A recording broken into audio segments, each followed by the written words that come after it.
നാരങ്ങ അച്ചാർ റെസിപ്പി ആയിട്ടാണ് വന്നിട്ടുള്ളത്. വർഷങ്ങളോളം നാരങ്ങ അച്ചാർ കേടുകൂടാതിരിക്കാൻ ഒരു ടിപ്പും ഇതിലുണ്ട് കേട്ടോ. അതിനായിട്ടതാ നാരങ്ങ നല്ല കഴുകി വൃത്തിയാക്കിയതിന് ശേഷം വെള്ളമൊക്കെ കളഞ്ഞതിന് ശേഷം നമുക്ക് കട്ട് ചെയ്തെടുക്കാം.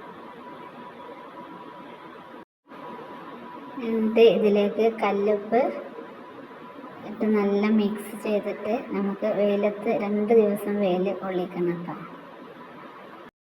വെയിലത്ത് വെക്കണത് ഇതിലുള്ള വാട്ടർ കണ്ടൻറ്റൊക്കെ പോയി കിട്ടാൻ വേണ്ടിയാണ് കേട്ടോ.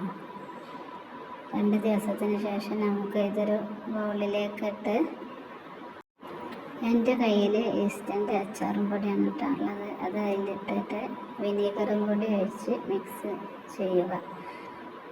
അച്ചാറും പൊടി ഇല്ല എന്നുണ്ടെങ്കിൽ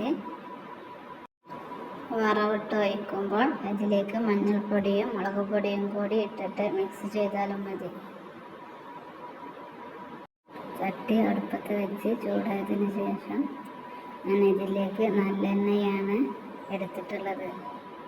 എണ്ണ ഒഴിച്ച് എണ്ണ നല്ല ചൂടായതിന് ശേഷം നമുക്ക് ഇതിലേക്ക് കടുകിട്ട് കൊടുക്കാം. കടുക് നല്ല പൊട്ടി വന്നതിന് ശേഷം ഇതിലേക്ക് കറിവേപ്പിലയും വെളുത്തുള്ളിയും ഇഞ്ചും ഇട്ട് കൊടുക്കുക.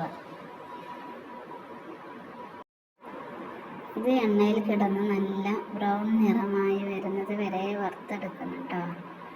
ഇതാണ് നമുക്ക് അച്ചാർ കേടുവരാതെ എടുക്കാനുള്ളൊരു ടിപ്പ്. ഇങ്ങനെ അച്ചാറിട്ടാൽ നമുക്കൊരു വർഷം ഇരുന്നാലും അച്ചാറിന് ഒരു കേട് വരില്ല കേട്ടോ. ഈ വറവിട്ടത് നമ്മൾ പൊടിയൊക്കെ ചേർത്ത് മിക്സ് ചെയ്ത് നാരങ്ങയിലേക്ക് ഒഴിച്ച് കൊടുക്കുക. എന്നിട്ട് നല്ല മിക്സ് ചെയ്ത് വെക്കുക. പിന്നെ നമ്മൾ ഉപയോഗിക്കാനെടുത്ത അച്ചാർ ബാക്കി വരുന്നതൊന്നും പിന്നെ ഇതിലേക്ക് ഇട്ട് കൊടുക്കരുത്. ഇങ്ങനെ കുറച്ച് കാര്യങ്ങളൊക്കെ നമ്മൾ ശ്രദ്ധിച്ചാൽ ഒരു വർഷം കഴിഞ്ഞാൽ നമ്മൾ അച്ചാറിന് ഒരു കേടും വരില്ല. അങ്ങനെ നമ്മുടെ നാരങ്ങ അച്ചാർ ഇവിടെ റെഡിയാണ് കേട്ടോ. ഇഷ്ടപ്പെട്ടാൽ ലൈക്ക് ചെയ്യുക, ഷെയർ ചെയ്യുക, സബ്സ്ക്രൈബ് ചെയ്യുക. ഇങ്ങനെ അച്ചാറിട്ടാൽ ഇത് ഇരിക്കും തോറും ഇതിന് കയ്പും ഉണ്ടാകില്ല, ടേസ്റ്റ് കൂടിയും വരും കേട്ടോ.